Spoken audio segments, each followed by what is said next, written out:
5th of May. This morning, Dr. Lakshmi Pathy, the well-known medical practitioner in both allopathy and Ayurveda, arrived from Madras. Before seeing the wound, he questioned Maharshi on the 5 koshas and the 3 bodies spoken of in the Hindu sastras. Bhagavan, as usual, gave him an Advaitic answer, which kept him thinking hard.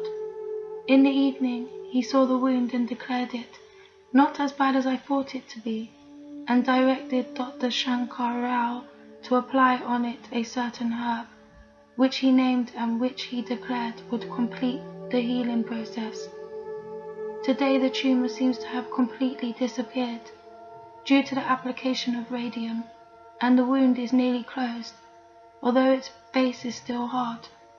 Maharshi looks also much better and healthier. The radium needle was removed on the 5th. 9th May, 10:30 a.m. A small bag of Kadaka Mirabalanced came by post. Seeing it, the Maharshi said, "Oh, Kadaka, but I am using it daily," and showed some by his side. The Ayurveda school teacher Sri Ramachandra Rao of Bangalore got up and said, "If we grind some of these nuts and apply the paste on Bhagavan's wound, it will surely heal." Everybody was puzzled at the simplicity of the treatment and the magnitude of its effect. Bhagavan remarked with a twinkle in his eye, "Oh yes, he is a doctor and knows." All of us laughed, but loudest of all laughed the Ayurveda himself. We are told that the action of the radium will continue till the 5th June, that Sri Bhagavan's tumour is a peculiar neurosarcoma and not cancer.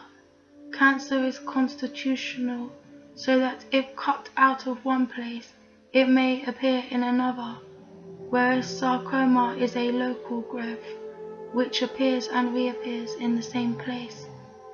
If it appears on a limb, and that limb is amputated, there is an end of it.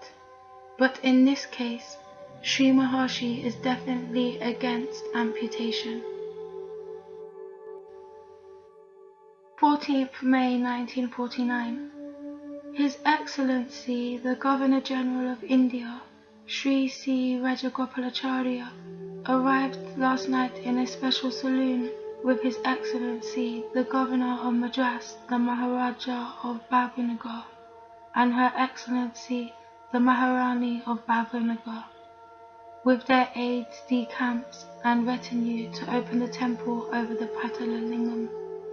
Mrs. Taliakan, the hostess, received His Excellency exactly at 8 o'clock this morning in the big Arunachalaswara temple in the town.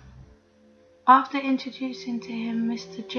H. Trapor as the donor and architect of the temple, his family and a few others, she delivered her welcoming speech in English, to which he replied in Tamil.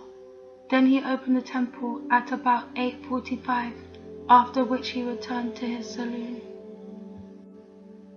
Their Excellencies, the Maharaja and Maharani of Bhavinagar, drove to the ashram and sat on 2 chairs opposite the Maharshi in a straight line with his feet.